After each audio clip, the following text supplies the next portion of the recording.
3/8 ഒരു സംഖ്യ കൊണ്ട് ഹരിച്ചപ്പോൾ 8/3 കിട്ടി എങ്കിൽ ഏത് സംഖ്യ കൊണ്ടാണ് ഹരിച്ചത്? മക്കളെ 3/8 ഏതോ ഒരു സംഖ്യ കൊണ്ട് ഹരിച്ചു, അതറിയില്ല ഏതാണെന്ന്. അപ്പോൾ കിട്ടിയത് 8/3 ആണ്. എങ്കിൽ ഏത് സംഖ്യ കൊണ്ടാണ് ഹരിച്ചത് എന്നറിയണം അല്ലെ? നമുക്ക് ഈ ഭാഗം ഒന്ന് സോൾവ് ചെയ്യാം. ഈ ഭാഗം സോൾവ് ചെയ്യാൻ എളുപ്പത്തിന് ഞാൻ എക്സിനെ x/1 എന്നങ്ങ് എഴുതി. അപ്പം ഈ ലെഫ്റ്റ് സൈഡിൽ രണ്ട് ഭിന്നസംഖ്യകളായി. രണ്ട് ഭിന്നസംഖ്യകൾ ഹരിക്കാനുള്ള നിയമം നമുക്കറിയാം. ഈ സ്റ്റെപ്പാണ് ഞാൻ ചെയ്യുന്നത്. ആദ്യം കിടക്കുന്ന അങ്ങനെ തന്നെ എഴുതുക, 3/8 അങ്ങനെ തന്നെ എഴുതി താഴെ കിടക്കുന്നതിനെ തിരിച്ചിട്ട് ഗുണിക്കുക. തിരിച്ചിട്ട് ഗുണിക്കുമ്പോൾ x/1 എന്നുള്ളത് 1/x ആയി. ഈസ് ഈക്വൽ ടു ഈ റൈറ്റ് സൈഡ് ഞാൻ ഇനി എഴുതാൻ പോകുന്നത് അത് 8/3. റെഡി അല്ലേ? ശരി, ഇതാണ് ലെഫ്റ്റ് സൈഡ്. ഇനി നമ്മുടെ എക്സ് അങ്ങ് മുകളിലേക്ക് കൊണ്ടുപോകും. എക്സിനെ ഇങ്ങനെ മുകളിലേക്ക് കൊണ്ടുവരുമ്പോൾ ഇവനെ ഇങ്ങോട്ട് കൊണ്ടുവരിക, അപ്പൊ തിരിഞ്ഞു വരും അല്ലെ? അപ്പൊ 3/8 അവിടെ കിടപ്പുണ്ട്. ഓക്കെ, ഇനി ഇവൻ ഇങ്ങോട്ട് വരുമ്പം എന്താവും മക്കളെ? 3/8 എന്നാവും. ഈസ് ഈക്വൽ ടു എക്സ് എന്ന് വരും. 8/3 നേരെ തിരിഞ്ഞു വരും. കാരണം ഇവിടെ ഓർക്കുക, ഈ 3 മുകളിലേക്ക് ഗുണിക്കാൻ വരും, ഈ 8 താഴേക്ക് ഹരിക്കാൻ പോകും, ഈ എക്സ് മുകളിലേക്ക് വരും അല്ലെ?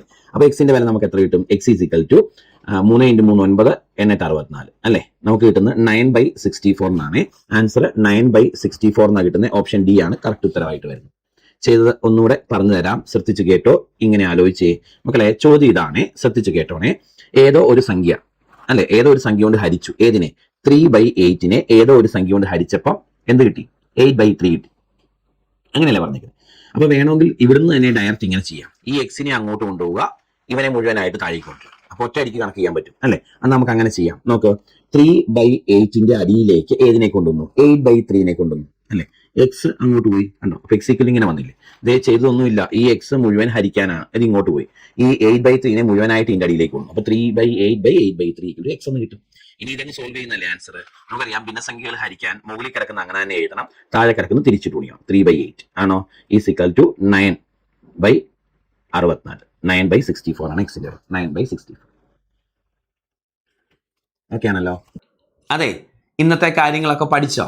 നമ്മുടെ കാപ്പൻസ് ലേണിംഗ് സൊല്യൂഷൻ എന്ന യൂട്യൂബ് ചാനൽ സബ്സ്ക്രൈബ് ചെയ്തിട്ടില്ലെങ്കിൽ വേഗം സബ്സ്ക്രൈബ് ചെയ്തോ. നോട്ടിഫിക്കേഷൻസ് മിസ്സായി പോവാതിരിക്കാൻ ബെൽ ഐക്കൺ ക്ലിക്ക് ചെയ്യാനും മറക്കരുത്. യെസ്, അപ്ഡേഷൻസ് കറക്റ്റായിട്ട് കിട്ടാൻ അത് ഹെൽപ്പ് ചെയ്യും. താങ്ക്